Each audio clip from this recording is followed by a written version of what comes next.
Okay, thank you very much, Reed, and thank you to the organizers for inviting me to Cairo again. It's very nice to be here. It's a little bit warmer than back home.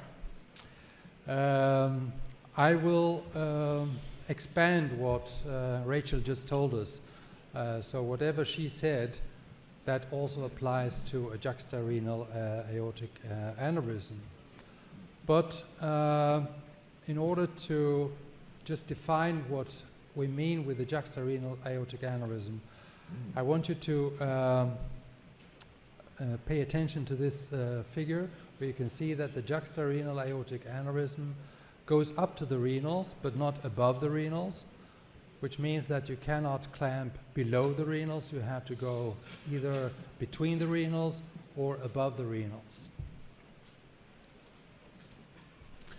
So when we have a juxtarenal aortic aneurysm, we have these three options. We have either open repair, we have the chimney graft technology or parallel grafts, we have fenestrated, and I will also lose some words on BVARs in this context. So the open surgical repair for a juxtarenal aortic aneurysm is either an intrarenal or suprarenal aortic cross-clamping with no reimplantation of the renals. So you have a small cuff where you can make the suture line below the renals. This review of the literature, it's 7 years old, but still, it contained 1,575 patients, and you can see that the perioperative mortality was 4.1%, which is in the range of open surgery for infrarenal aortic aneurysms as well. But of course, of the cross-clamping above the renals, you have the risk for renal insufficiency, and there is a poor survival over 5 years. So now to the chimney grafts, and the chimney grafts are parallel grafts here. There you have the indication is the same like for FIVAR and BVAR, which means that if you do not have the time to wait for a custom-made device, or you don't have access to a suitable standardized FIVAR, then you can choose, if you prefer to disregard from open surgery, the EVAR technology with chimneys. And in many cases, the CHIVAR technology or the chimney technology can also be used if your aneurysm goes above the renal arteries. This review of the literature states that the primary patency of these chimneys was relatively high, but the survival was not very high, with 80% after about 1.5 years. So what about the fenestrated EVARs? Well, the FIVAR can be used in patients having a juxtarenal aortic aneurysm. You have to have a neck width that is smaller than 30 millimeter because the grafts are not larger than 34.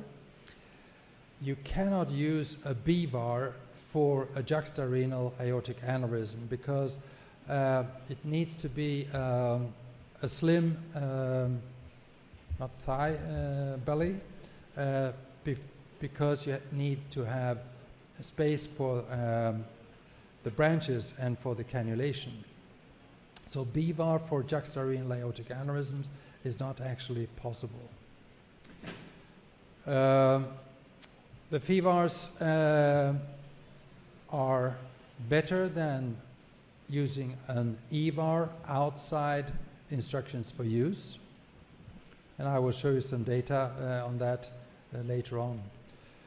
Here is just a picture CT scan after an implantation of an anaconda fenestrated device. The other devices are the Cook devices, and 𝗬𝘀𝗃 also has fenestrated stent grafts. And if I can use this short video, I will not show it the 5 minutes it takes, but I want to highlight the importance of using an overlay technology.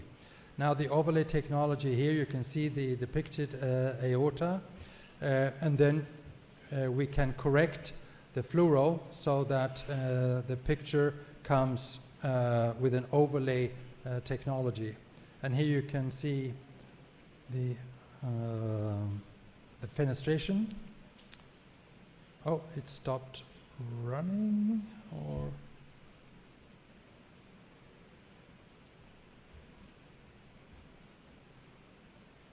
can we go about this?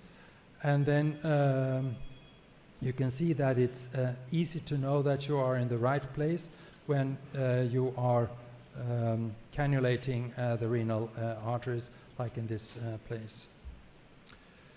So a systematic review of PHIVARs, including a little bit more than 2,200 patients. There you have a mortality, a 30-day mortality of 2.4%, which is lower than for open repair.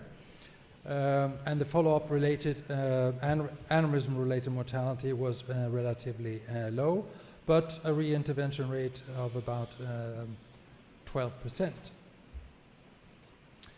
So in Cologne, we reviewed our own series of juxtarenal aortic aneurysms according to the definition that I gave you in the beginning. And then we compared the results open surgical repair with those receiving a PHIVAR. And as it turned out to be, there were 34 patients in both groups. For the open patients, almost all of them had a transperitoneal approach, and the clamping was suprarenal or interrenal in most of the cases. The PHIVAR patients had either a zenith graft or an anaconda, and there were 2 or 3 fenestrations in the majority of cases. The mortality was 0 in the open group and 2 due to colonic ischemia in the PHIVAR group, and the open surgery group stayed a little bit longer. Renal insufficiency was roughly the same in both groups, and no patient received dialysis. And this picture shows the 2-year mortality, and you can see that there is no difference between the 2 groups. Now, recently there was a network meta-analysis published from the UK comparing open standard repair with the complex endovascular repair, and the results were such that open surgical repair had, just like in previous reports, a higher perioperative mortality than the PHIVARs and the off-label EVARs, but the chimney technology was less favorable. And in the midterm, the open surgery had a lower mortality than off-label EVAR, as did PHIVAR. So my plea is, please don't forget open surgery. And the conclusions are that open repair and PHIVAR for juxtarenal aortic aneurysms have comparable long-term or intermediate term 2-year mortality rates. The procedure time is longer in the PHIVAR group, but the open patients stay a little bit longer in hospital. The renal function is equally affected. And I also come to the conclusion that you have to make an individual decision making. Thank you very much for your attention.